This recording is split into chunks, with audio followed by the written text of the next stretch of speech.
திருச்சிற்றம்பலம். நமச்சிவாய வாழ்க, நாதந்தாள் வாழ்க. திருவாசகம் அருள் 10. இரண்டாம் பாடல். அருளிய தலம் திருப்பெருந்துறை. அருளி செய்தவர் மாணிக்க வாசக பெருமான். இறைவனார் பெயர் ஸ்ரீ ஆத்மநாத சுவாமிகள். இறைவியார் பெயர் ஸ்ரீ யோகாம்பாள்.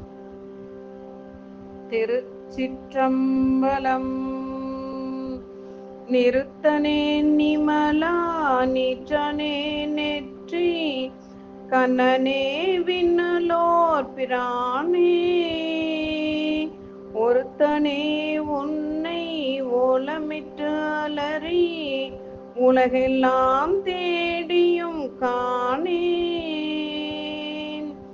திருத்தமாம் பொய்கை திருப்பெருந்துறையில் செழுமலர் குருந்தம் ஏவிய சீர் அறுத்தனே அடியே நாதரித்தழைத்தால் அதெந்துவே என்றருளாயே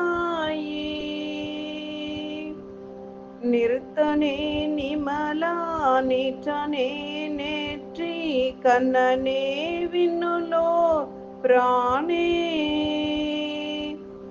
ஒருத்தனே உன்னை ஓலமேற்றலறி உலகெல்லாம் தேடியும் காணேன்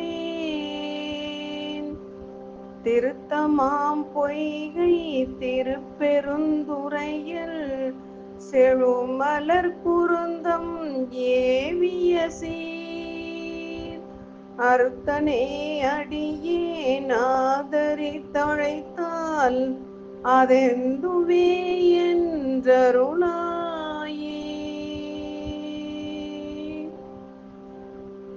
பொருள்: நிறுத்தனே கூத்த பெருமானே, நிமலா மனமில்லாதவனே, நீற்றனே திருவெண்ணீற்றை உடையானே, நெற்றி கண்ணனே நெற்றி கண்ணை உடையோனே, விண்ணுலோர் பிரானே தேவர் பிரானே, ஒருத்தனே ஒப்பற்றவனே, ஓலமிட்டு அலறி முறையிட்டு அரற்றி உலகெல்லாம் தேடியும் உலக முழுதும் தேடியும் உன்னை காணேன். உன்னை நான் பார்க்கவில்லை. திருத்தமாம் பொய்கை தீர்த்தமாகிய பொய்கையுடைய திருப்பெருந்துறையில் திருப்பெருந்துறையின் கண் செழுமலர் வலப்பமான மலர்களையுடைய குருந்தம் ஏவிய குருந்தமர நிழலில் பொருந்திய சீர் அறுத்தனே, சிறப்புடைய செல்வனே, அடியேன் ஆதரித்து அழைத்தான் தொண்டனாகிய யான் அன்புடன் அழைத்தான் அதெந்துவே என்று அருளாய் அஞ்சாதே என்று சொல்லி அருள் புரிவாயாக. இறைவன் மாயைக்கு அப்பாற்பட்டவன். உலகம் மாயைக்கு உட்பட்டது. மாயைக்கு அப்பாற்பட்ட சிவபெருமானை மாயைக்கு உட்பட்ட உலகில் காண முடியாதவன் உலகெல்லாம் தேடியும் காணேன் என்றார் மாணிக்க வாசகர்.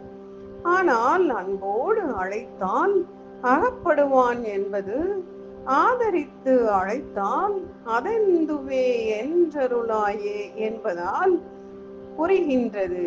திருத்தமாம் பொய்கை என்பது திருப்பெருந்துறையின் கோயிலில் உள்ள தீர்த்தத்திற்கு பெயராய் வழங்க பெற்றது. இதனால் இறைவன் மாயைக்கு அப்பாற்பட்டவன் என்பது புரிகிறது. இவ்வளவு சிறப்புடைய சிவபெருமானை வாழ்த்தி வணங்கி அவரின் திருவருளை பெற்று இன்புற்று வாழ்வோமாக. திருச்சிற்றம்பலம்.